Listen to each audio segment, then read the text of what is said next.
afternoon. Welcome to this session, Learn and Evidence Lifetime Management of Aortic Stenosis Therapy with Self-Expandable Valve.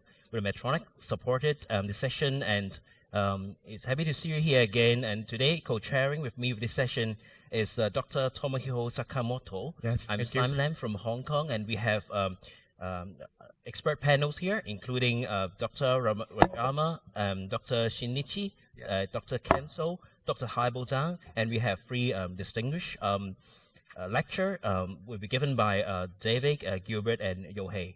So thank you very much. Let's kickstart the session. And the learning objective of this session is to learn the data behind the state-of-the-art device for TAVR and the features that we have to know about and how the patient could be benefit from these data, and what about it compares with different other treatment modalities, how it will be standing out as the best device, and for low-risk patients, which is a hot topic, how we could manage them well in their lifetime management. So let's kickstart with the first lecture, long-term durability, the Notion 10-year data presented by Dr. David Roy. Thank you. Thanks very much, Simon. It's great to be back in Japan. Tokyo Valves is getting bigger and bigger and going from strength to strength, so well done to the organising committee. This afternoon I'm going to talk about the Notion 10-year results and really how that relates to TAVI long-term durability. I've got the following conflicts of interest. So, you know, there were times in 2014, 15 where we were having conversations in the corridors with surgeons, and really I think we were unsure. Will these devices last? Will TAVIs actually be durable? And this is a slide from TCT in 2018 given by David Capodanno, outlining all the reasons why TAVI devices won't be durable. And if you look at the last point there, data from computational tissue fatigue models suggests that even when a TAVI is properly deployed, durability is predicted to be about 7.8 years less than surgery. And so in any conversation we had with our surgical colleagues, when we say, will TAVI be durable for long-term treatment of younger patients, the answer was clearly no. So the Notion study offers the first glimpse at bioprosthesis performance and durability at 10 years after implantation in a randomized study with surgery versus TAVI using the core valve. This is published earlier this year in European Heart Journal and presented at the end of last year at ESC. The objective of the trial was to compare TAVI and surgery in low-risk patients greater than 70 years of age, and they were an all-comers population. Composite rates of all-cause mortality, stroke, and MI at 1 year, which was VARC2 defined, and it was a non-blinded, randomized, multi-center study.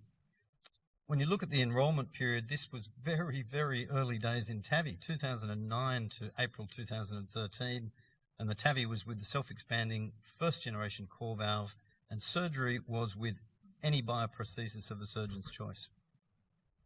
So the inclusion criteria, the patient, of course, had to have severe aortic stenosis, older than 70, and they had to be suitable for both procedures.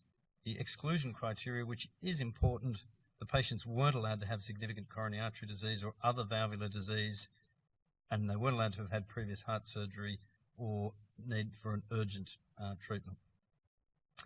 This is a novel trial, and I really commend our Scandinavian colleagues for getting this up and started so early in the piece. Yes, the numbers are small, 280 all-comer patients enrolled, but this was at a time when the rest of the world was talking about extreme and high-risk patients, particularly in the US, so very, very novel indeed. The first-generation core valve devices used in this were not able to be recaptured, and they didn't have any anti-calcification treatment, and the 10-year analysis was using the VARC3 and European guidelines for structural valve deterioration, which of course weren't written when they were actually enrolling for this trial. The Notion trial was the first true low-risk study, and you can see across all the sort of randomized TAVI trials here, but one thing to keep in mind, even though the patients were low risk, the age was still similar. So we're still talking about patients of similar age when we are comparing these trials. So you can see there the average age of the patient was 79, and the vast majority of them had an STS score less than 4, so truly low-risk patients. The patients had very few crossovers, so one on each side from TAVI to SAVR and the other way around. There were 3 crossovers from TAVI to SAVR after their TAVI procedure, which is probably not unsurprising given we were using devices which were not recapturable in first generation. And the compliance at the first year was excellent, 100%. There's a little bit of drop-off in surgical compliance further on, but again, the 5-year compliance, again, 100%. So what are the results? The all-cause mortality for patients undergoing TAVI or surgery was not statistically significant. The primary composite endpoint of mortality, stroke, or myocardial infarction was not statistically significant and very similar. And some of the complications at 10 years, these are important. A lot of minor numerical differences that were not statistically significant, particularly in stroke. Clearly, patients who'd had surgery were more likely to have new onset atrial fibrillation. Clearly, patients who had TAVI were more likely to have a new pacemaker. So coming to the crux of what we're really talking about here, durability. Now, at the time, of course, when this study was enrolling, there were 20 definitions of structural valve deterioration using a multitude of different echo criteria. And historically, as we all know, freedom from reoperation was the metric used in a lot of the surgical cohorts. So the first VARC-3 definition from 2017 broke up structural valve deterioration into a number of stages. And this is really important because it's not a binary condition. It's not you have it or you don't. There are actually different levels of slow deterioration of these valves. And the results of the NOTION 10-year data using that first definition was actually there was a statistically significant difference favouring TAVI when we looked at structural valve deterioration, particularly severe structural valve deterioration, which was a very, 3 versus 11 in the surgical arm. There was a updated VARC-3 consensus paper in 2021, and this really tried to factor in some of the other causes of very high gradients and patient prosthesis mismatch, and trying to actually make sense of that when we look at these in clinical trials. If we use the modified structural valve deterioration outcomes for the 10-year data for NOTION, there is a numerical difference, but it's not statistically significant, but it doesn't have to be. If TAVI is as good as surgery at 10 years, that's all we need to know. And that does take into account, of course, you see on the bottom right there, patients with patient prosthesis mismatch, which was very high in the surgical arm. The long-term hemodynamics, of course, as expected with a self-expanding supraannular device, performed very, very well compared to surgery, and better in terms of mean gradient and effective orifice area. So if we look at bioprosthetic valve failure, which of course is defined as valve-related death, aortic valve reintervention, severe hemodynamic structural valve deterioration, there was actually, again, very similar outcomes, although numerically more patients had bioprosthetic valve failure than they did in surgery. Sorry, they had more in surgery than they did in TAVI. There are a number of limitations, and I've already heard some talks earlier today about limitations of this study that we should discuss. It was a limited population size. The exploratory analyses were beyond the 1 year. There was no use of an echo core lab. There's exclusion of bicuspid patients and patients with coronary disease. But there's also limitations of the treatments themselves. When you think that the TAVI arm were using first-generation core valve devices, they used no CT in planning or valve sizing. That's an extraordinary comment. I'll say it again. No CT used. They were using transthoracic echo to determine what size valve they put in. I think if you did that now, you would be considered a TAVI criminal. Larger sheaths and delivery equipment were used. On the surgical side, they were not performing aortic root enlargement. There was a relatively high rate of patient prosthesis mismatch, and approximately 40% of patients had greater than or equal to 21 millimeter valves, which in a Scandinavian population, they're very small valves. They used the externally mounted leaflets in 34% of cases, but we can talk about all these sort of, I guess, surgical issues, but at the time it was still contemporary surgery. At the time it was contemporary TAVI. I'm going to change tack for a moment. This is a recent meta-analysis of 7 randomized clinical trials of TAVI versus surgery, published last year by Ran Kanowski. And if you look at these studies, really these are a comparison of a number of different studies with surgery. If we put that together in a meta-analysis, clearly using a self-expanding device compares favourably with surgery for structural valve deterioration, but also for bioprosthetic valve failure. So the use of a self-expanding device in terms of durability in all of these studies, randomised versus surgery, is very favourable towards the TAVI device. So my conclusions, Notion's the first trial to report on the 10-year outcomes after TAVI versus surgery in lower risk patients. And after 10 years, there's no differences in all-cause mortality, stroke, myocardial infarction, or these combined. There were more patients needing pacemakers and PVL following TAVI, which was expected. But, of course, the rates of valve degeneration as assessed by various measures of structural valve deterioration were significantly lower in the patients treated with a first-generation core valve compared to surgery. And I'd say that, yes, there may be some limitations of the study, but there is no clear signal that, I think what all the surgeons expected 5 or 10 years ago is that we would start to see all these valves failing very early, and that signal is still not apparent in this study. Thank you.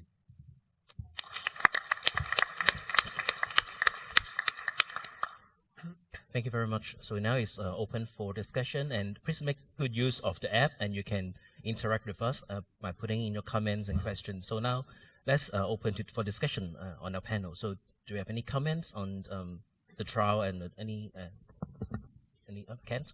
David, thank you very much for your presentation. It's actually a very important piece of data. So I still remember in the old days when we talked to the surgeons about choosing versus a TAVR versus surgical AVR, surgeons always tell us that surgical valve is going to last longer at the very beginning when we don't have the data. One of the rationale they mention is because they have excite the leaflet. So they remove the leaflet itself. So they think that the new sinus is going to be less congested, whereas in TAVR, you actually don't remove the leaflet. So what do you think is the mechanism why TAVR has a significant lower structural valve deterioration, given the fact that surgeon actually has this kind of concept when they implant the surgical valve? I think that question sums up the whole durability question, but I think also we have to remember that all TAVI is not equal. They are designed in different ways. When you do a surgical operation, it's still an intra-annular valve. Yes, we remove the calcified valve, but we'd like to think that all of our surgeons do root enlargement. That's a pipe dream. That's not happening in the real world.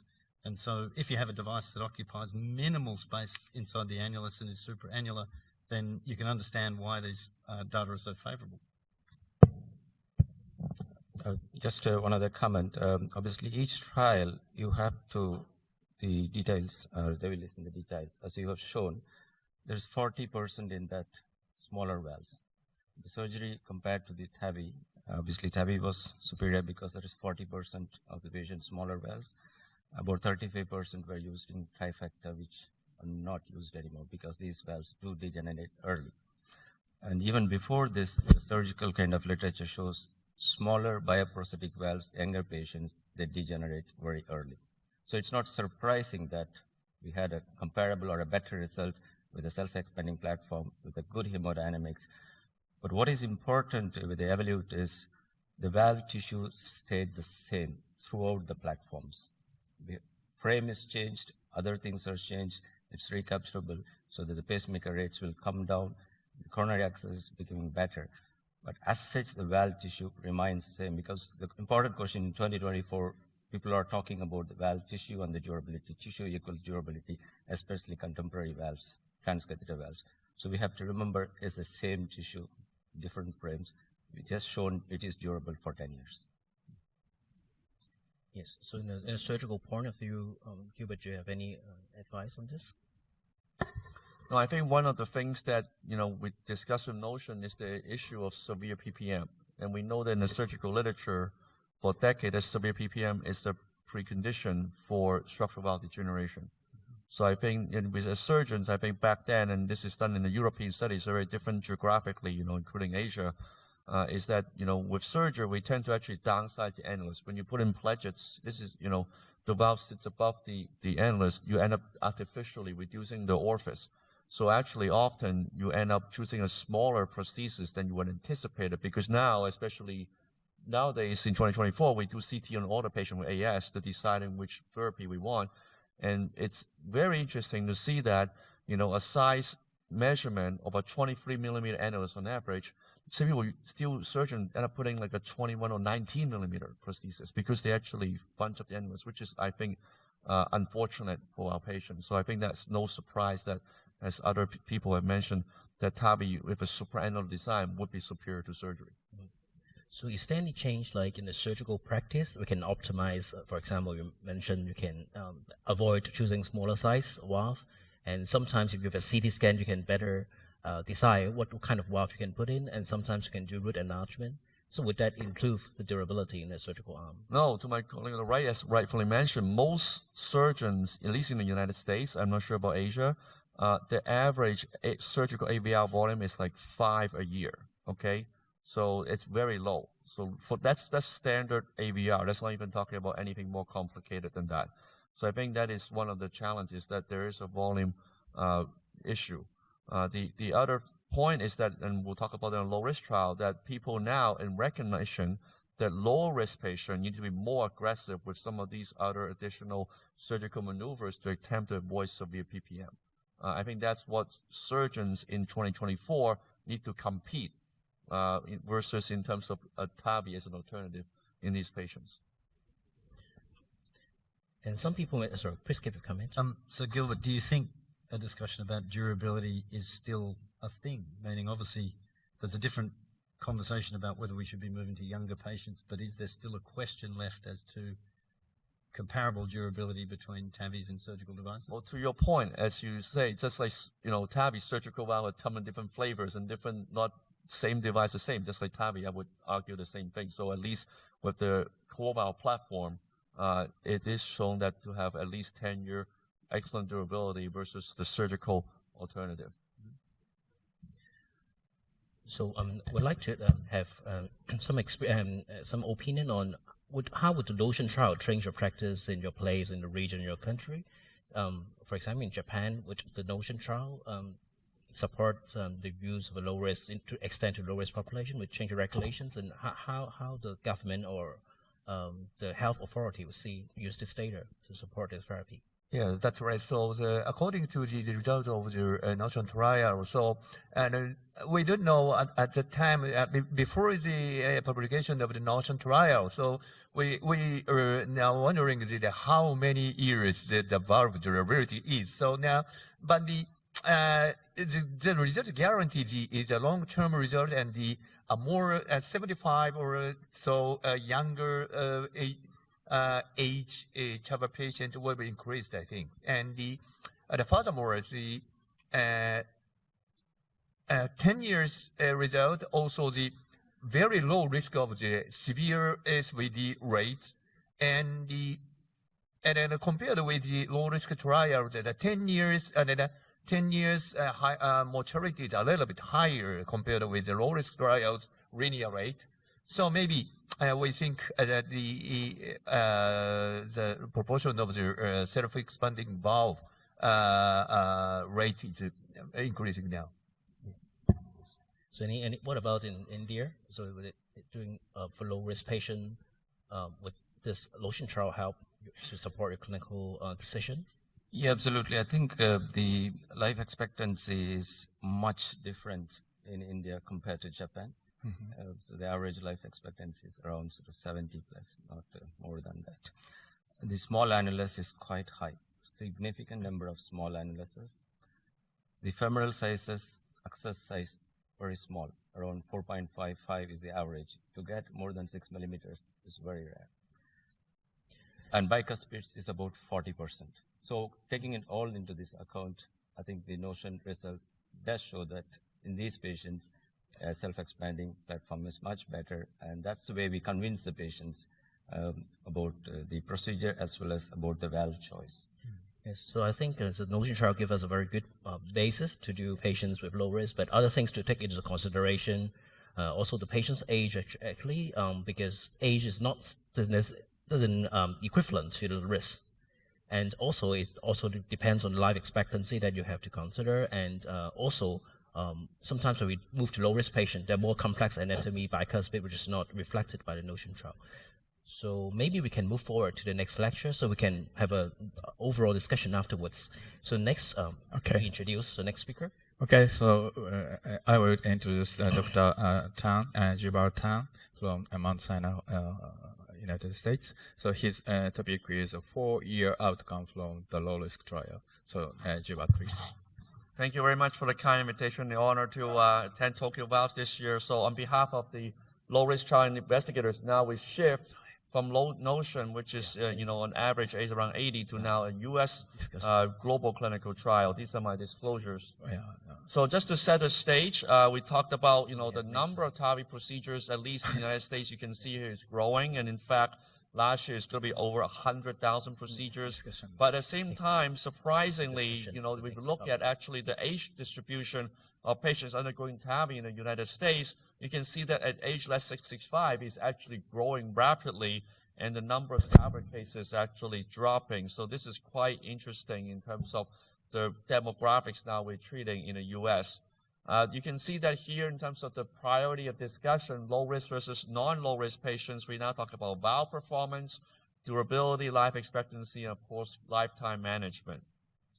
Now, keep in mind the life expectancy of an average individual. If you talk about 65 years old, you talk about 15 to 16 years, 70 years old, 12 to 13 years, 1 to 75, about 10 years, and 80 years old is on 8 to 10 years. Now, of course, this is not the Japanese population, so you probably double that when you're 80 years old, maybe in Japan. But certainly, this is a snapshot of what we're talking about in terms of performance. We already talked about the NOTION trial, so I'm not will go into the detail, but I also want to discuss about the high-risk core-valve Evolut trial. You can see that here that have now been published of the 5-year outcomes. So this is not just the European studies, but also looking at TAVI versus surgery in the United States. You can see this pool data here, including SURTAVI, that the rate of structural valve deterioration is lower with TAVI, and you can see some of the predictors of 5-year mortality that you have structural valve deterioration, you're more likely to die. Now, in terms of the other definition that you can see is bioprosthetic valve dysfunction. So these are not actually just SVD, but any form of bioprosthetic valve dysfunction. You can see that here again, with the core valve platform, you can see the rates actually about half of those expected with surgery, and you can see that the clinical outcomes are indeed worse even if you have bioprosthetic valve dysfunction at 5 years. So the Evolut Low Risk trial, the 4-year results have already been presented and published. You can see this is the number of sites in the United States, of course, extended globally, including Europe and also Australasia and also Japan. Now, this patient is 1-to-1 randomization. You can see that here the definition of low risk is STS score of less than 3%, but also the anatomy has to be suitable for full TAVR and SAVR, and this is based on a screening committee. And other than that, obviously, it's a hard team discussion to make sure that these patients are in this truly low surgical risk. And you can see here the time frame was 2016 to 2019, and you can see the follow-up over time. And you can see that here, it is not unsurprising that the less follow-up is surgery, and that's expected, consistent with actually most trials randomizing to surgery versus alternative, and this is also applicable to partner 3 as well. You can see that there are no differences in treatment group and baseline, which of course is part of the RCT. But you also look at the kind of surgical valves being placed. You can see, unlike the NOTION trial, there's a mix of more contemporary generation surgical valves. However, there is trifecta involved, but also there are sutureless valves also implanted here, you can see here, versus the Evolut platform. Of course, you can see that here in terms of the hemodynamic performance, as expected, the Evolut TAVR has lower gradients and also fewer severe PPM. However, there were no differences in clinical valve thrombosis or subclinical thrombosis. And actually, in fact, endocarditis is actually trending higher in the surgical arm. Now, this is the primary endpoint, which is only all-cause mortality and disabling stroke. There's no heart failure hospitalization involved in this endpoint, unlike partner 3. And you can see that here is statistically 0.05. Basically, you can see the curves are starting to diverge at 4 years, with you can see a very good follow-up between the two arms. And you can see that also in all-cause mortality, there's, although statistically not significant or trending significance, there's evidence of early divergence. Disabling stroke has been very steady across the two arms other than an early upfront hit with surgery.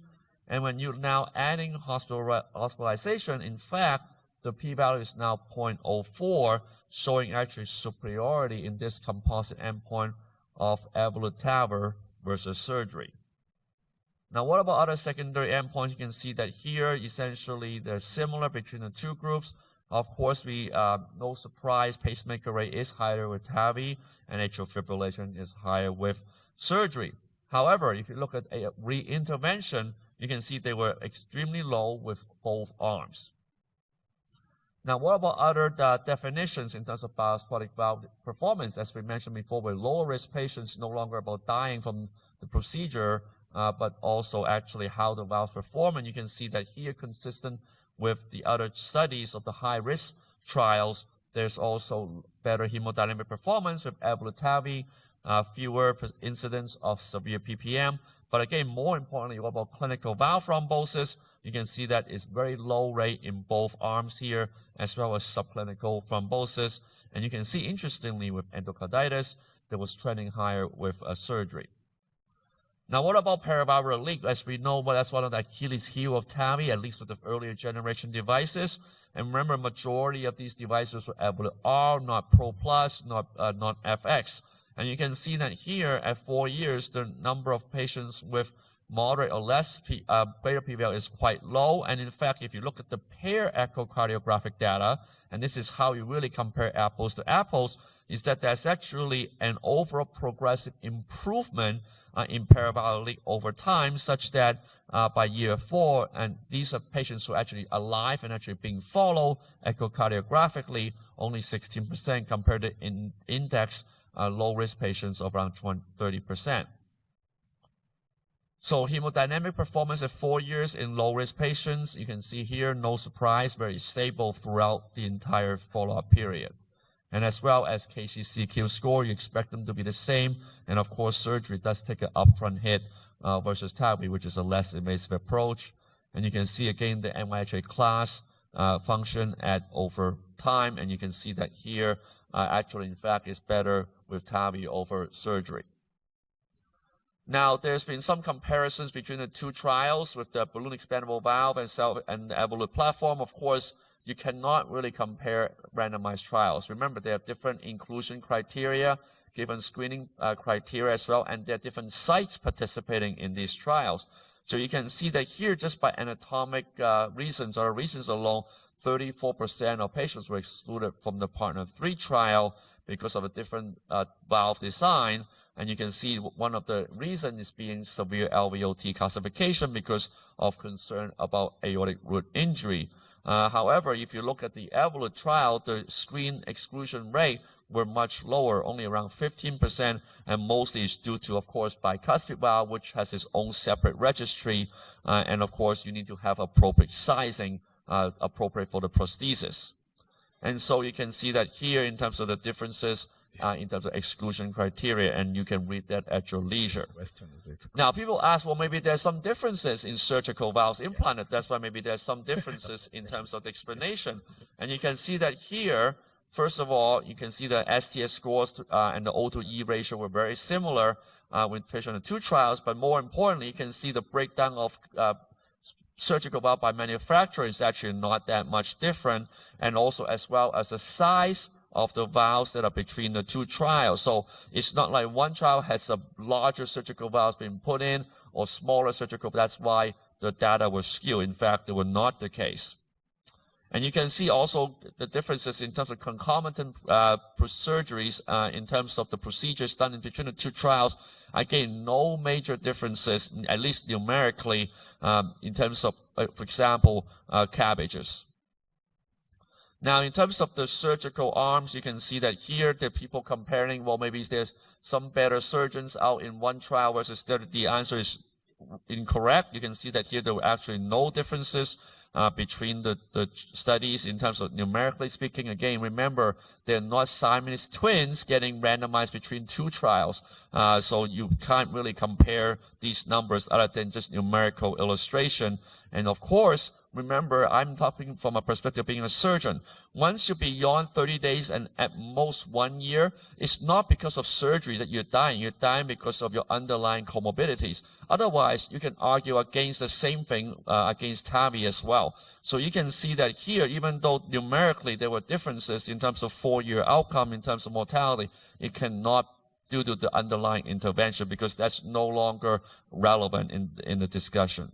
Of course, there are limitations with any trial. You can see that here at the end of the day, that the Evolut low risk patients are in fact on the high end of the spectrum of low risk because there are not minimal number of exclusions by the screening committee. On average age, they're around 74 years, about only 23% of the patients are under 70. Of course, we know that these surgeons in terms of the root enlargement was only performed less than 5%. And you can see that the effect of that will not really any difference. But really, this is the first time that we've had clinical endpoints of surgery at 4 years. Now, the higher pacemaker rate, in fact, has improved, as we know in TVT registry with cuts overlap technique and other means. But the point here, though, interestingly, despite a higher pacemaker rate in the Evolut low risk trial in surgery, also in TAVI, it did not actually impact on outcomes. Otherwise, you would have seen that as a signal. So in fact, perhaps there's a hypothesis that a pacemaker might be protective of actually late outcomes. And of course, these are just a summary 26% reduction in heart endpoints, better hemodynamics with Evolut TAVR. You can see that here, in fact, with time, the PVL improved, and of course, very low thrombosis rate and reintervention rate at 4 years. So you can see that here, and of course, the paper has been out, and I'll stop there and thank you for your attention.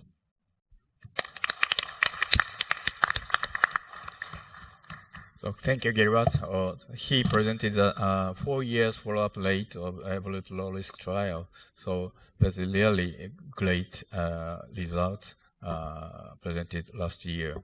So this paper is now open for discussion. So anybody? Okay, Mr. Kushrai. Thank you, Dan. So I have a question. So, and even the early such as the 30-day mortality between the TAVR and the SAVR is there is differences, but during 4 years duration, so the all-cause mortality and the composite of mortality and stroke rate, the difference is gradually diverting. So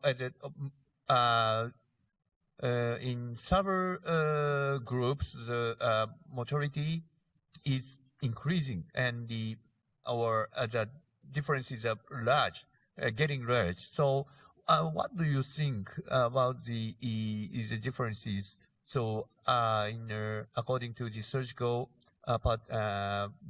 point of view.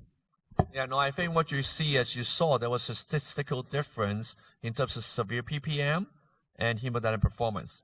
And we know that valve hemodynamic performance matters.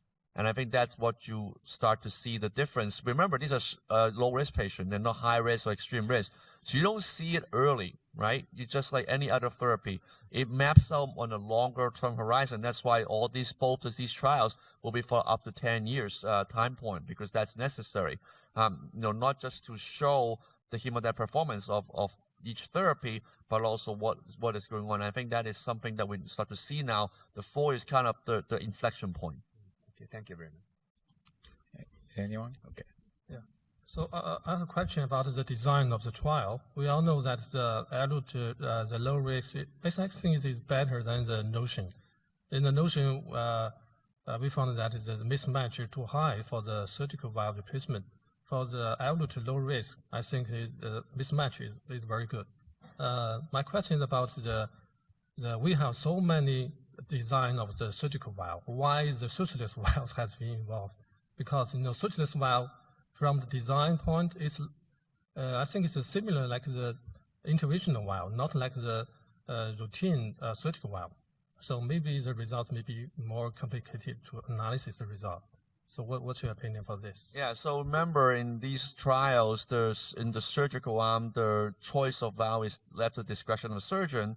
And just like TAVI devices, where you're more comfortable with, you want to implant that valve. So same thing here. But having said that, you're exactly right. So we know that sutureless valve have potentially better hemodynamic performance because you don't have a standard surgical frame. And so, in fact, for the Evolut Low Risk trial, the surgical arm, you actually have a higher bar to beat in terms of hemodynamic performance. But still, overall, you can see that it's a small percentage. And also, with the Evolut TAVI, you still have better hemodynamic performance than surgical valve, despite we have some sutureless valve actually in the mix compared to partner 3, which did not. So. Okay, so, okay. Yeah. Go ahead. Go ahead. I think Gilbert nicely highlighted one of the important aspects of this trial result, that clinical thrombosis was comparable between the surgical arm. It is a little bit early to draw a definitive conclusion that clinical the overall thrombosis of the valve translates to major outcome, let's say like stroke, clinically relevant stroke or mortality. But I think we know that we experience in some of the cases thrombosis. And differently from the balloon expandable platform low risk trial, which showed that clinical relevant thrombosis was like hazard ratio of eight times more frequent compared to the surgical valve. So I think because of the valve design, some of you already mentioned, the washout of the nail sinus is much better with this platform. So I think the valve design matters in this specific topics. Gilbert, can I just ask one question? Obviously, the exclusion is the bicuspid and the other aortic pathologies. The mean age is around 74. So do you want to throw a caution on the results of this? When you say low risk, it's not low age. It's a sort of 74 mean age, lower risk, non-bicuspids. These are trileaflet valves because it's quite a high number of bicuspids in Asia as well as in India, about 40% bicuspids. So when they extrapolate the results, it has to be very clear when they discuss in the heart team as well. So what is your thoughts? Yes, I actually have questions from the floor also discussing on this. So how to approach a patient who is characterized as a low risk, but a little bit deviate from what's from the trial. So the data we got, evidence we got is from the trial, and is also asking, would you do a CT scan in addition to the patient's clinical profile? Would you do it? Is it low risk but a very difficult anatomy like bicuspid? And then with all these, then you would talk to the patient and counsel the patient. So the question is, how will the heart team work in your setting, in your hospital, to communicate with the patient to decide therapy? So Yeah, absolutely. I think that's, again, another important question because not all the surgical patients get a CT scan. If the first person they meet is a surgeon, they don't get a CT scan. They just go with the echo findings. And sometimes it's very easy to miss this bicuspid anatomies in the echo. Sorry, Gilbert. Yes.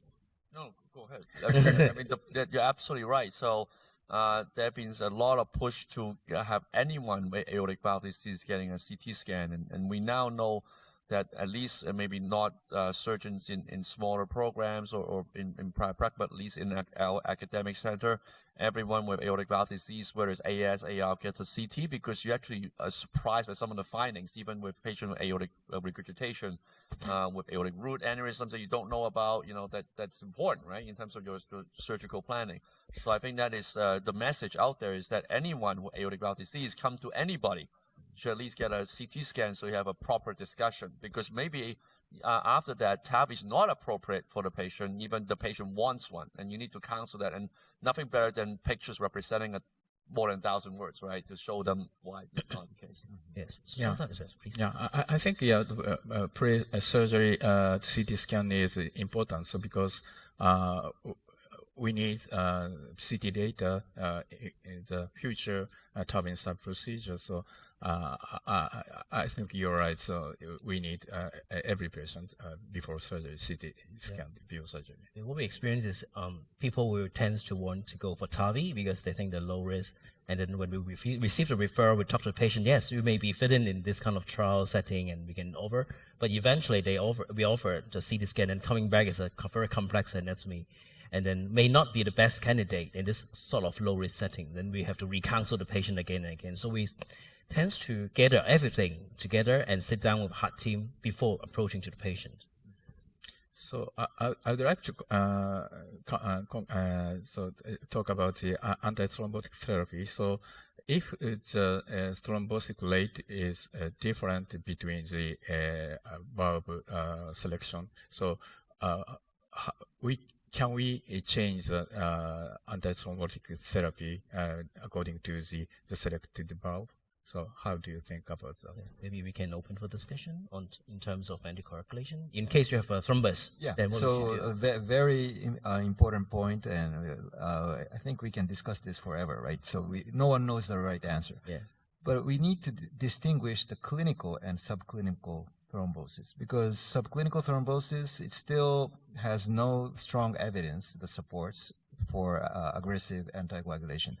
And obviously our population still has high bleeding risk as well. So for my practice, for subclinical leaflet thrombosis, I follow carefully by echo, let's say 6 months later, again and again, until they say a significant mean gradient increase or develop some kind of symptoms or heart failure.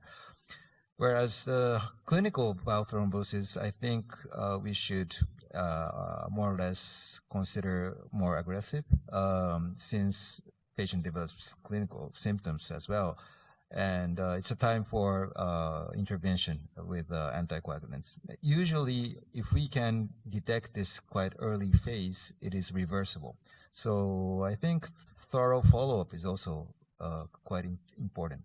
Yeah, I think no one knows the answer at this point. And what we know from before is that those patient group is actually elderly patient. They cannot tolerate a high level of anticoagulation therapy. So that's why bleeding outweighs everything.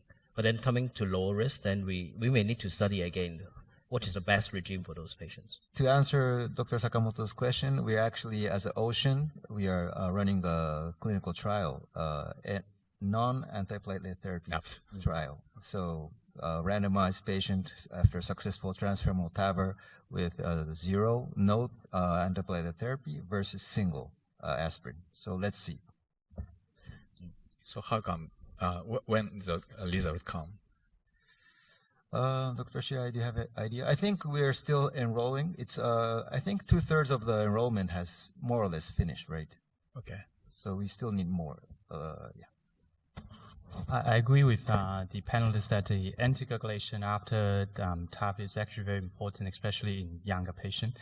And I also want to comment on Gilbert's presentation. I think there's something very unique in Asia. One of the things is the bicuspid percentage, as mentioned by previous speakers. And the other thing is also on the small annulus, which actually makes supraannular valve designs actually stands out. So these are the things that we need to pay particular attention when we interpret these results that is extrapolated from Caucasian population. But there's another thing that Gilbert actually pointed out in terms of the anatomical exclusion that we actually in previous discussion we might not have pay attention to is in different studies, the patients actually, most of the TAVR anatomy were actually screened. And for example, in balloon expandable valve, some of the anatomy were actually screened out. And these anatomy might be more commonly seen in Asia. For example, in those heavily calcified, might not be bicuspid, but heavily calcified anatomy because our patient actually comes in quite late. And these kind of anatomy might actually drive the difference in terms of the clinical outcome in these data. For example, like the percentage of paravalvular leak. And we also have to pay attention when we're interpreting the results. So is there a particular age limit that people always ask, but I don't think it's relevant because a lot of factors behind life expectancy or anything. But for the authority in a particular region, they always set a cutoff for age, then you should not do that because maybe mechanical heart valve works better. And is there something kind of age limit in your country or also in Australia so that age is kind of important cutoff for you to decide TAVR or not? when we do patients who are under 70, we can see the surgeons in the room start to get a little bit twitchy and a little bit angry. So if a patient is under 70, they would have to have a lot of comorbidities and reasons why we may not expect them to have a very long life expectancy. But I think there's enough data for patients over 70 that they're expected to get a very good result with the TAVR. Yeah. Okay. So I think absolute number doesn't mean anything, but you have to look at the patient. Actually, you look at the patient with 12,000 words. Is this patient a surgical candidate or a TAVR candidate? So I'd like to discuss about the pacemaker rate. So in your trial, so the pacemaker rate is really high, so 20 or 24%.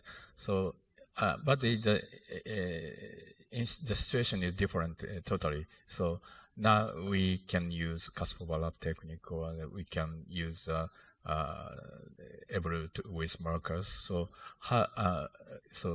how do you estimate the pacemaker rate in current era? So in year. Yeah, so for example, in the TVT registry in the United States, the pacemaker rate has steadily declined because of the modification in techniques. And now FX, obviously, we don't have the 1 year data of Evolut FX in TVT registry, but we expect that the pacemaker continue to go down, at least, definitely well below, 10% at 1 year. But remember, a lot of these patients, over time, they get AV nodal dysfunction. Mm-hmm. So they will need pacemaker, whether, afterwards, 1 year out is unlikely maybe doing to the time itself.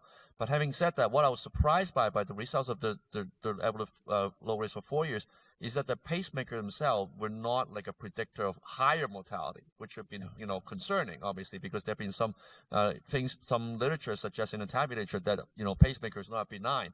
But in fact, I would actually argue the opposite, that it may in fact be protective of having sudden death. Because obviously there's some concerns about that with TAVR in general, which irrespective of any platform that we're talking about. So I think to me, it's almost actually encouraging that despite a higher pacemaker rate over time at 4 years, that you do not see a convergence of the curve, right? Because otherwise you would have seen that. Mm-hmm. So how about atrial fibrillation? So in surgical arm, so atrial fibrillation is really high. So what is the cause of the atrial fibrillation in surgical arm? Well, surgery is always going to have higher AFib because you open the chest, you open the pericardium, inflammatory process. In fact, we quote patients, about a third of patients after any surgery, any cardiac surgery, will have new onset atrial fibrillation. The question is how many of those persist and whether those have any implication on stroke rate. But by default, that surgery will always have an upfront hit of atrial fibrillation and potentially bleeding, right? Because this is a more invasive procedure. So ablation is effective after the surgery? So most of the new onset AFib resolve actually after open heart surgery. Those remain, obviously have other options, in terms of atrial fibrillation ablation potentially, but the numbers have been quite low. Okay. So is there any other questions? So I have a question. So echoing for the anticoagulation after TAVR, because we see it's not just a TAVR problem, it's surgical heart valve also a problem.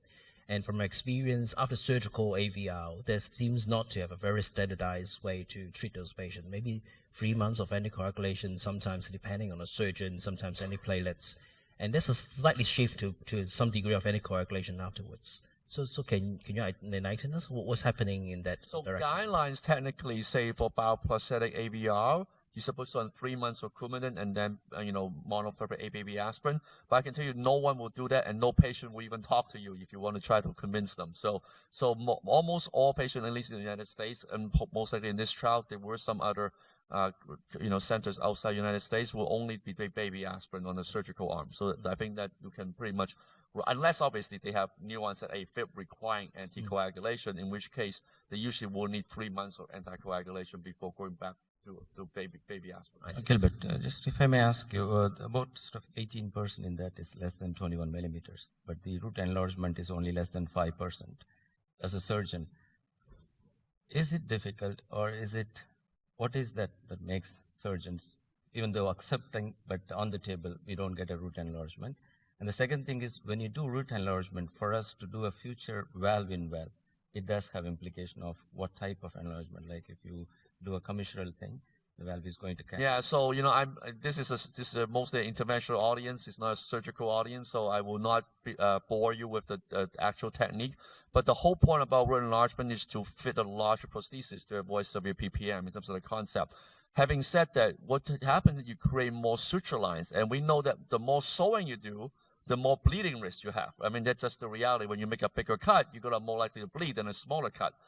So that's what surgeons are concerned about. And when the bleeding occurs right where you put the valve in, it can be a problem because you can't really control it other than taking the whole thing apart and do it again. So this is something that surgeons are particularly weary of, especially in the context of what their comfort zone is, right? So for example, in interventional side, you're not going to tackle a very difficult case if it's outside your comfort zone, and that's by default of the trial. The reality, as others have mentioned, that the root enlargement rate is very low, maybe only at academic centers or those with high volume of experience. So that's why I think TAVI, especially in a small aortic root, like what Ken is saying, is actually quite attractive in this population. And of course, not to make a pitch, but ACC is going to present a SMART trial, and actually this is the only structural trial that we presented at ACC that's been accepted as a late breaker. So I think that will really answer the question in terms of small annuli patients, particularly those in Asia, whether a supraannular self-expanding valve will be beneficial over a balloon expandable platform. So now we have two data of the Evolut, it's a Notion trial and the Evolut Low Risk trial, 4 years follow-up. So do we need more long-term follow-up data of Evolut or other TAVI valves? How do you think about that discussion? So data is enough, but the long-term trial is the inclusion period is now brand new valves we can use. But the when we get the results, the valve is really become old-fashioned. So how do you think about we need more long-term trial? I think we need more trial focus on the bicuspid. For the younger age, bicuspid is more common. And in the real world, I know the different countries has a different strategy, but the bicuspid is we should pay more attention to. Yeah. So how can we set the indication inclusion criteria? So I mean the age of the participant. So how do we set the inclusion criteria for new long-term trial? Yeah, I think to answer your first question, I don't think we need to do another trial of elderly patients, low risk or not, to show durability. I think that question has been answered with this platform. I think the missing piece of data, of course, is as mentioned, in bicuspid valves and also in younger patients, and there's actually a large overlap. A lot of the younger patients are actually bicuspid anatomies. I think the difficulty with that is clearly there's a lot more CT-based analysis that makes some bicuspid anatomies very unsuitable for transcatheter procedures, and designing a trial that incorporates all of that is not straightforward, but I think it needs to be done. Yes, I agree. So I think what is the gap? So we're thinking about the gap, which the anatomy, what is an exclude. We have to look back and include those patients to be into analysis. So this is one thing.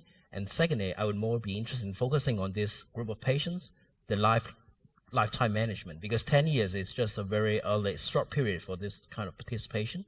Because we want to know after eventually the valve will fail, how would that be managed with surgical, TAVI, and then we'd like to how they will compare with each other. So that is more meaningful than start off with another study that you need to wait for another long time. So I think, to my mind, if I design a study, I would design as such.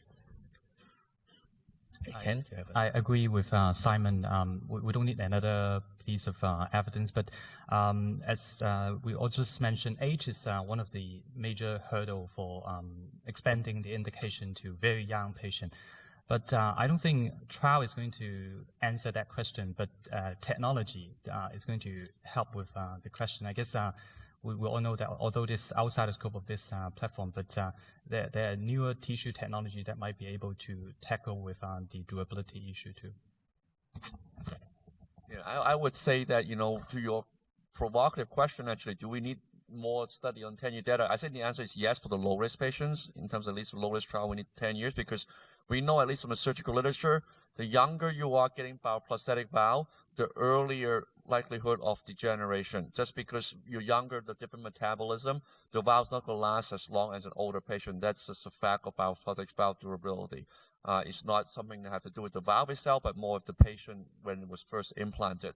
And I agree with you. I think a bicuspid randomized trial should be done. I think, unfortunately, North America is going to be very difficult because there's no cautionary label against bicuspid with TAVI because they have a registry. But I think one thing opportunity in Asia, though, is there's so many patients that is rarely easily randomizable. And I think if you have the surgical colleagues agree to that, you can actually, even with a certain select anatomy favorable for either intervention, you can randomize those. And then those are not appropriate, you can then put into registry if they don't want to have surgery. Then you study actually the both types of anatomy to see how they perform, as long as patient, is properly consented. And I think Asia is actually primed to actually take on such a study because I can tell you in Europe and in North America, it's going to be extremely difficult to execute. Okay. So any other questions? Okay. So now we move on to the final speaker. So Dr. Yohei Ono, he is from Tokai University Hospital. And his topic is CANNULATE TAVR study with the latest self-expandable valve. So Yohei, please. Thank you, Dr. Sakamoto. So let's shift the gears a little bit to discuss about the coronary access after Evolut platform. So on behalf of CANNULATE TAVR study investigators, I would like to present initial data of this study. So my first question for you all is that, do you have any concern for coronary access after Evolut? This slide shows the left and right coronary access with diagnostic catheter after the Evolut implantation. I would say not all, but majority of the cases, I do not have a concern with my humble opinion. Do you have any experience of either with diagnostic catheter or guiding catheter after Evolut implantation in the audience? Okay, maybe 1/3 or so. Thank you. So, maybe if it's before or after the procedure, it will be a different story.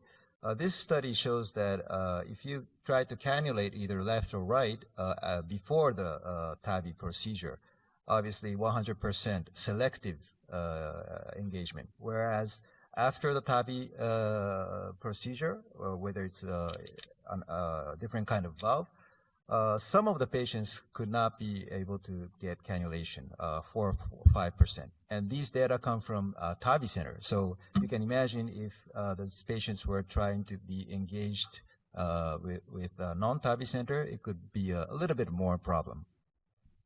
So why we performed this CANNULATE TAVR study? The quick answer would be to highlight the performance of Evolut FX in terms of commissure alignment and eventually contribute to the coronary access. So we know that commissure alignment facilitates coronary access post-TAVR.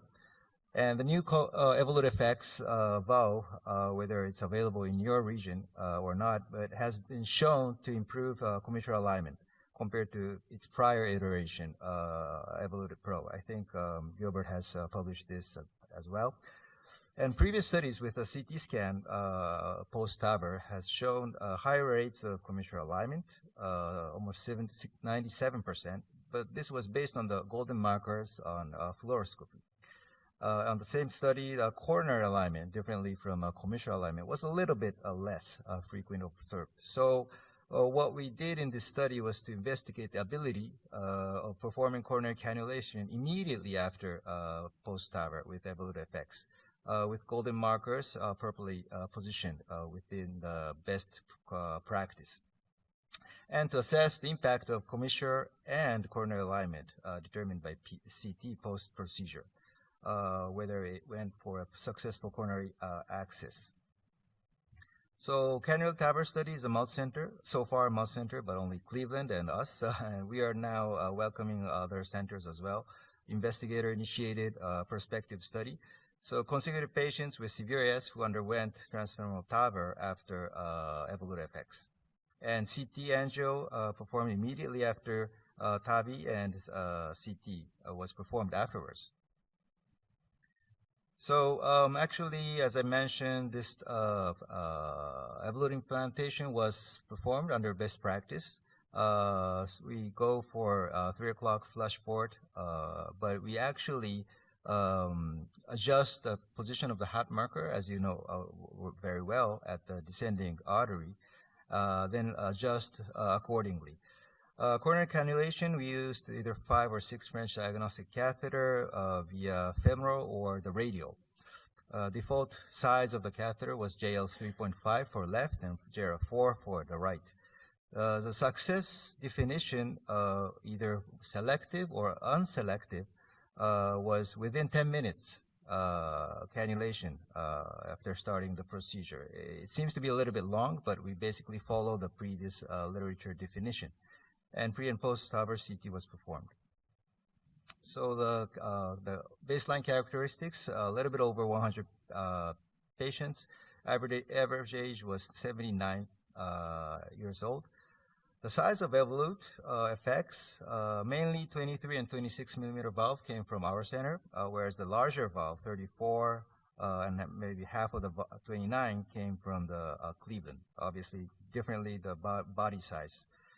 And post-TAVR CT was performed in 85%. So this is the results.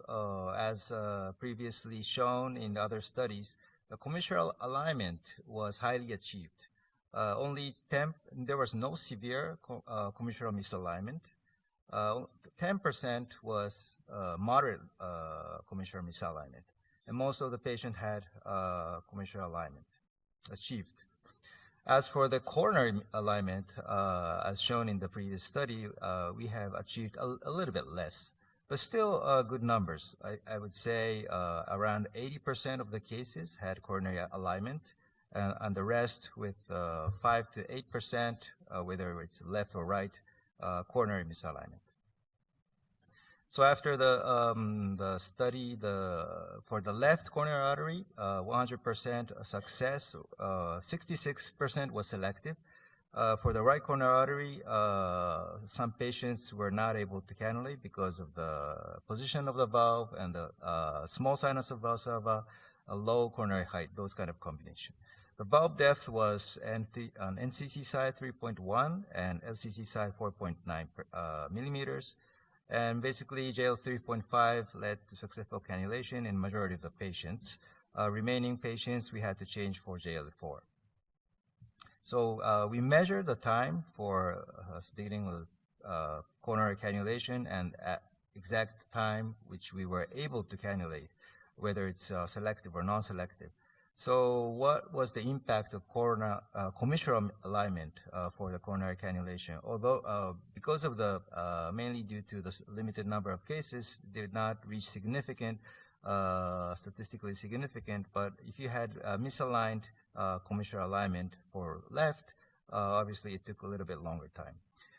What was the impact of coronary alignment? So if the patient had misaligned right coronary artery, obviously it took significant longer time to cannulate this misaligned right coronary artery.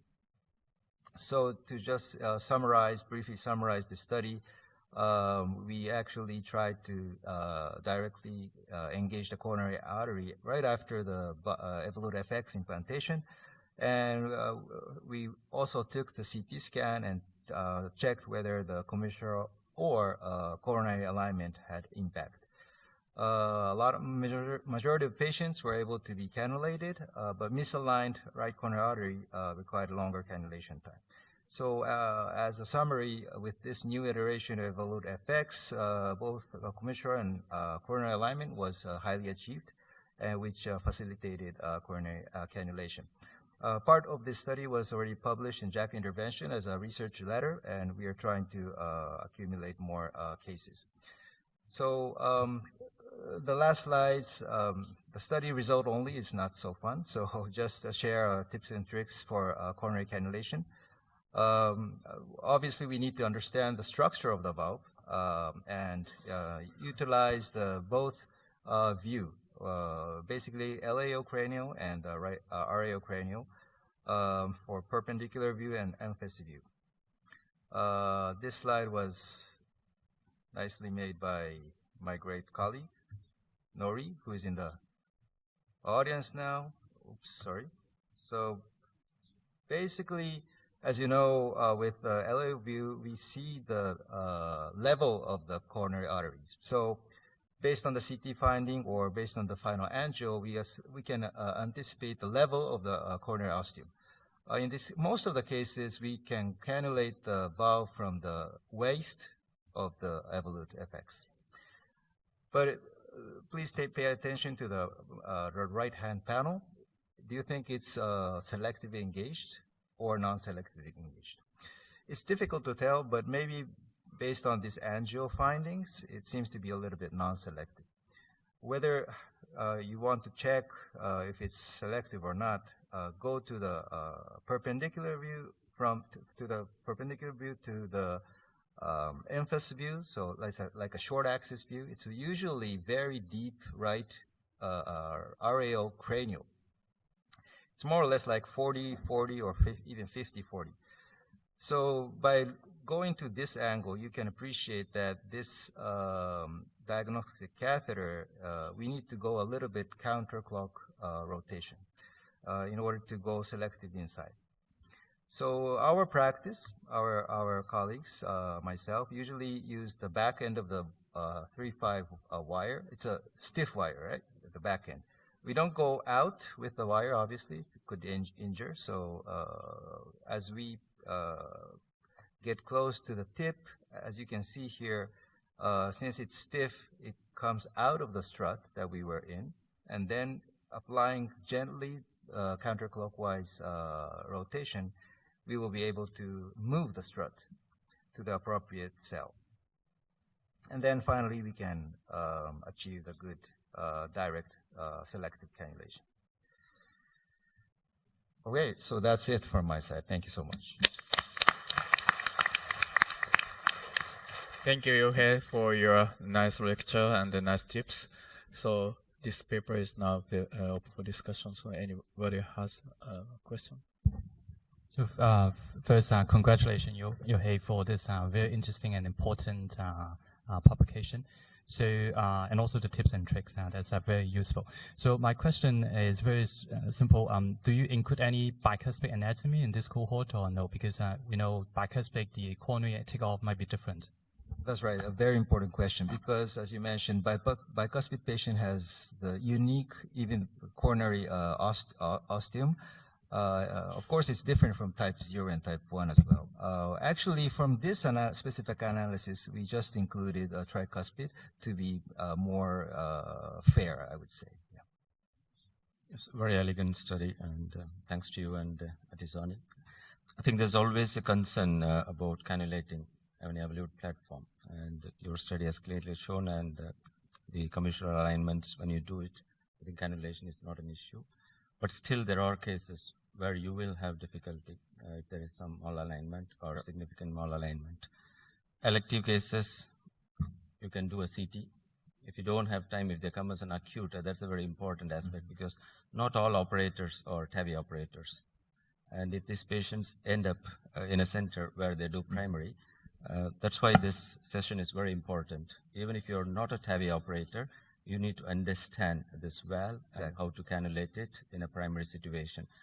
And the second important thing is, in a center where we are doing regular TAVI, it's always important to cannulate and document a picture for that patient.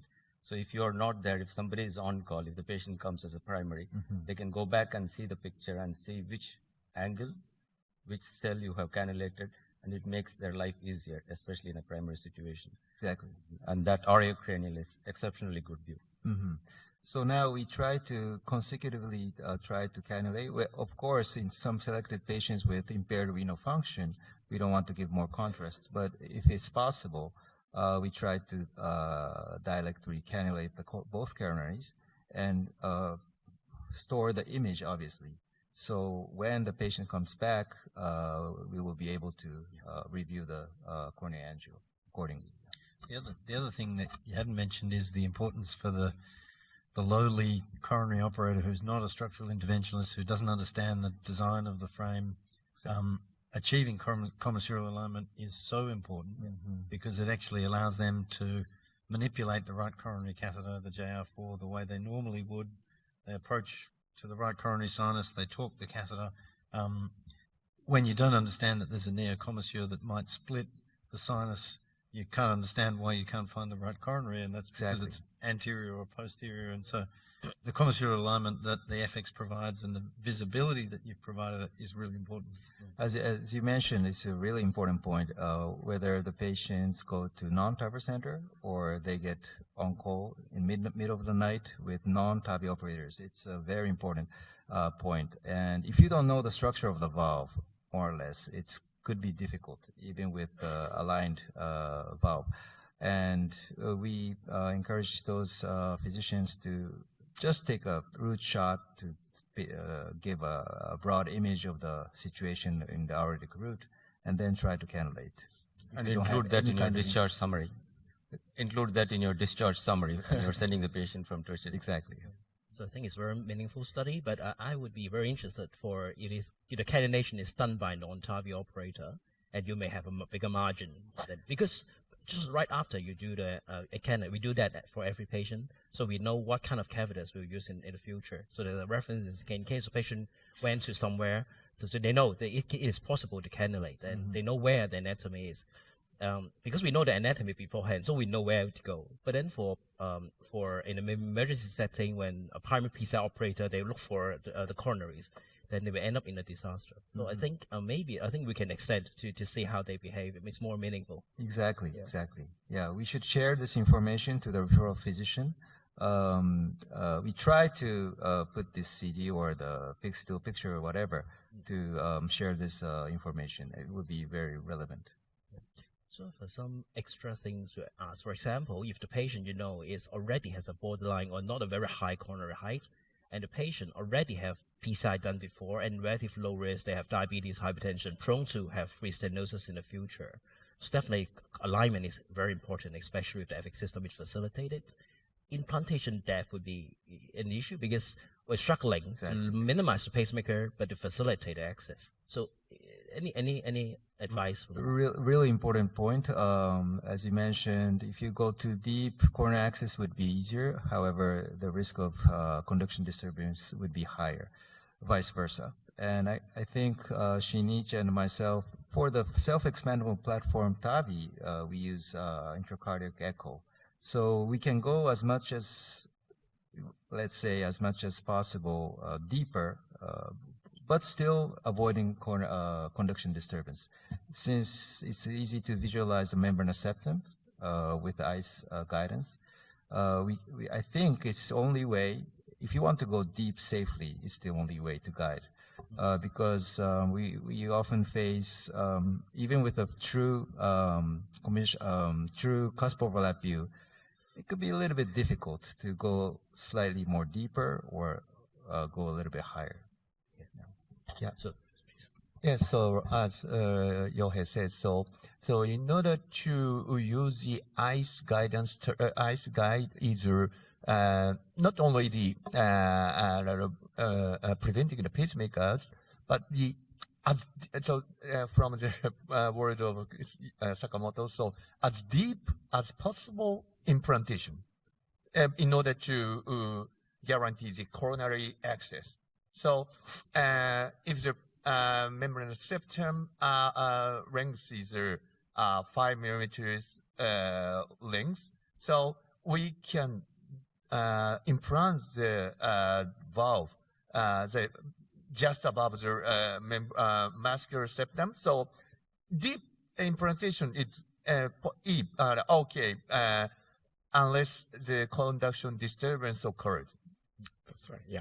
Obviously, if we go too deep, the supraannular superiority will get decreased. So, within this length. Of course, too deep is not good. So reasonably deep. So it's important because Yeah, so now- according after introduction of the cusp-overlap technique and ICE guidance, so the pacemaker rate both institutions, so less than 1%.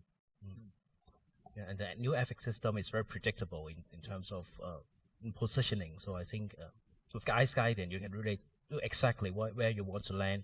It's not excessively deep, so it's very important. Yes. As we talk, sorry, please. Yeah. So now, our current PCI technique, so we use often the transradial approach. So in your study, so you use a transfemoral approach, right? Yes, we tried various approach sites, mainly transfemoral, but also left radial and right radial. So we are trying to see the difference based on the axis, because some of our colleagues have doing this kind of virtual reality work to assess the feasibility of coronary cannulation based on the axis site. And it seems to be in the Evolut TAVR patients, maybe the right radial could be the best approach. But we will see. The data will show. It's very relevant because we're now doing primary PCI through the radio. That's right. So what we do is we have a sentinel. After the procedure, we remove the sentinel and cannulate with radio. That's a very nice. Mimic the real world experience. So, Exactly, yes. So if the catheter is not cannulated by all means, so how do you do? What should we do? So change the operators or change the catheters? Yes, important question. We often change operators as well as it depends on the anatomy and the how large the annulus and the root is. We may change the catheter as well. Okay. and also guiding catheter is another story. Yeah, so you can put a stiff wire first, get into the sinus, then guide extension, then cannulate. But if you're doing that as a railroad, then try to come out in the same way. So as you've gone in difficult with stiff wire, guide extension, guide catheter, after your PCI is done, you remove it over the guide extension. Don't remove everything and then pull the guide because the guide will be kept off. Yes, in the diamond strut, yes. So your definition of the success coronary access is less than 10 minutes. Yes. So this, why do you set the indication of 10 minutes? I mentioned in the presentation, but we just follow the previous literature. Okay. There was some study that they defined the successful coronary cannulation. That was 10 minutes. We thought it was a little bit long, but yeah, in some cases we can cannulate at like 8 minutes, so it's successful. So we'll just follow the previous definition. I think most of interventional cardiologists is short temper, so the 10 is too long. Yes. That's right. Is there any other questions? So welcome to type in your questions and comments, and we can address. Yeah. I think we have more 10 minutes to discuss. So in other time is okay. So I do have a question to follow on the ICE-guided TAVR implantation, because this is actually very impressive when it actually comes out with the low pacemaker weight. So can you enlighten us on how you actually use the ICE catheter and how difficult it is to learn for the learning curve, and what kind of access do you use? All from neck, or what about in other access? Does it work? Yeah, we actually tried both femoral and transjugular, and our default is transjugular. And who manipulates the catheter? For our institution, the echocardiographers. They don't get scrubbed because we put the kind of a sleeve, sterile sleeve, just like in the Swan-Ganz catheter. So he will just do with the non-sterile gloves, and it's kind of a toy for him, so we can have him in the room to have some role, at least some role, which has impact in the clinical outcome. So it's very simple, as you know. Maybe most of you are familiar with using ICE for ASD or PFO closure. Just ice basically goes straight, push or pull or rotate or A dial or P dial. So basically that combination gives a very nice view of the LV and membrane septums. The good thing is not only the conduction, but you can really appreciate the LV and the mitral valve. So whether the stiff wire is appropriately located in the apex or not, it's easy. And you can detect early, let's say, complication, MR or pericardial effusion. So it's quite useful. So how about Any additional comments, Dr. Shah? Yeah, Dr. Shirai, so you, Yeah. she's So published ICE image is very easy to analyze because so from jugular vein, so it runs very smoothly, and the just like the transthoracic echo image, and from the right ventricle image, it's just like the ICE images. It resembles. Then the more precisely check the membrane septums, but different from the Yohei's institutions, in your institution, the ICE is operated by the operator side, so standard side. So so echocardiographer checks the another part, but our institution only place the ICE, so only the membrane septum and the muscular septums, and put it on. Never change the view. So from the views, we can check the membrane septum, muscular septum, and posterior wall. So if the tamponade or pericardium effusion occurred, we can immediately check the status. So you use ICE in every case?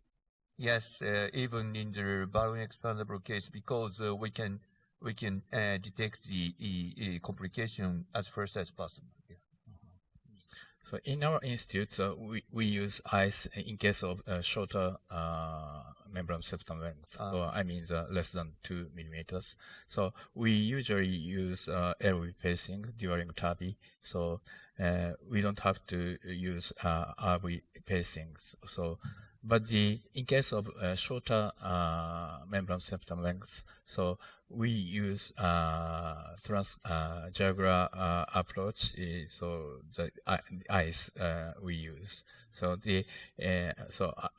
you said as deep as possible within membrane septum length, we implanted the valve. So if the block is not occurred, so if the block occurred, so we use RV pacing during via ICE cease. Yeah. And one of the another merit of the ICE guide TAVR. So if the valve is implanted within the membrane septum, we can remove immediately after procedure the pacemaker. In usual, so one night or overnight pacemaker insertion is usual or not. But we start the ICE guide image TAVR. So if the valve was implanted within the membrane septum, we definitely never occur the block, so and remove the pacemaker. And furthermore, the proportion of the bundle branch block also decreased. This question is to Yohi and Gilbert. Now the FX is available. Obviously, it's a different platform to the Pro. It's much more flexible and it's fine. The case selection, has it changed for you? The previous angles, like more than 70, which you're worried, are you able to take it comfortably? With the FX. Previously, when it's horizontal, when it's like 70 degrees or more, we worry about a self-expanding platform. Now with the FX, has it made it easier, comfortable for you? Yes, to answer your question, yes. But from the previous generation valves, I was not concerned with the horizontal or the anatomy for the Evolut. So Well, obviously with the FX, with a single spine, more flexible, easier to control the coaxiality and the non-coronary side and the left coronary side. I think it's much more under control compared to the previous iteration. Yeah, especially the stabilizing layer. I don't see it moving very much now during the deployment. The extra stability layer, which is a little bit longer, not too much. But when you see with the FX now, it doesn't move at all. When you keep it at 3 millimeters, it is 3 millimeters. On the opposite side is exactly the same. Exactly. Yeah. And the next one, the larger cells will make our life easier, the coronary cannulation. Okay, thank you for a nice discussion and a nice presentation. So I will conclude this session with a summary. So the first speaker, David, introduced the 10-year follow-up data notion, very pioneering study. So major clinical outcome, including all-cause mortality, stroke, and myocardial infarction were similar after SAVR or TAVI with core valve, which is the earliest type self-expanding supraannular THV. So in this way, Evolut like core valve must be a TAVI valve with a 10-year warranty. So the second speaker, Gilbert, presented 4-year outcomes from the Evolut Low Risk trial. So 26% relative risk reduction for death or disabling stroke with Evolut TAVR versus surgical AVR. And surprisingly, Kaplan-Meier curves continue to separate to the each other over time. So therefore, in the near future, we may get more significant results from the Evolut Low Risk trial. So, and the last speaker, our own Yohei, reported the result of unique cannulate TAVR study with Evolut FX. The Evolut series TAVI valve is generally considered difficult to perform CAG, but they proved that coronary access can be achieved without major difficulties. So if the commissure alignment or coronary alignment is properly obtained with the 3 gold markers of Evolut FX. デビッド先生からは、最初にですね、ノーションの、10年のデータが出ました。で、10年のデータが、非常に、非常に先進的なスタディだったということで、もう10年前にスタディを始められたというのは本当にすごいことだなというふうに思います。で、ギルバート先生からは、4年間の、ローリスクトライアルのデータが出まして、カプランマイヤーカーブがですね、サージカルアームとタビアームでずっと開き続けてるんですよね。で、どこのスタディとは言いませんけれども、もう一つのローリスクトライアルではそういう結果が出てないんで、これはエボリュートに今特化したことかなというふうに思います。で、あと大野先生からは、カニュレートスタディということで、しっかりとですね、FX、ゴールドマーカーを使って、アライメントを合わせてですね、入れていくということをやれば、コロナリーアクセスは全然問題ないと。で、コロナリーのアクセスの必要性があるからといって、旅弁の選択を変える必要はないんじゃないかなというふうに思います。So, thank you very much for attending this meaningful session today. So I would like to close this session by expressing my sincere thanks to the 3 excellent speakers and the 4 discussants, and of course my co-chair, Simon. And of course, I would like to thank Medtronic for organizing this wonderful session. Thank you very much. There's a very important message that immediate following this session, there will be an exciting live case on Evolut FX. So please stay in a seat and enjoy and learn more from watching a live case. Thank you very much for joining the session. Thank you.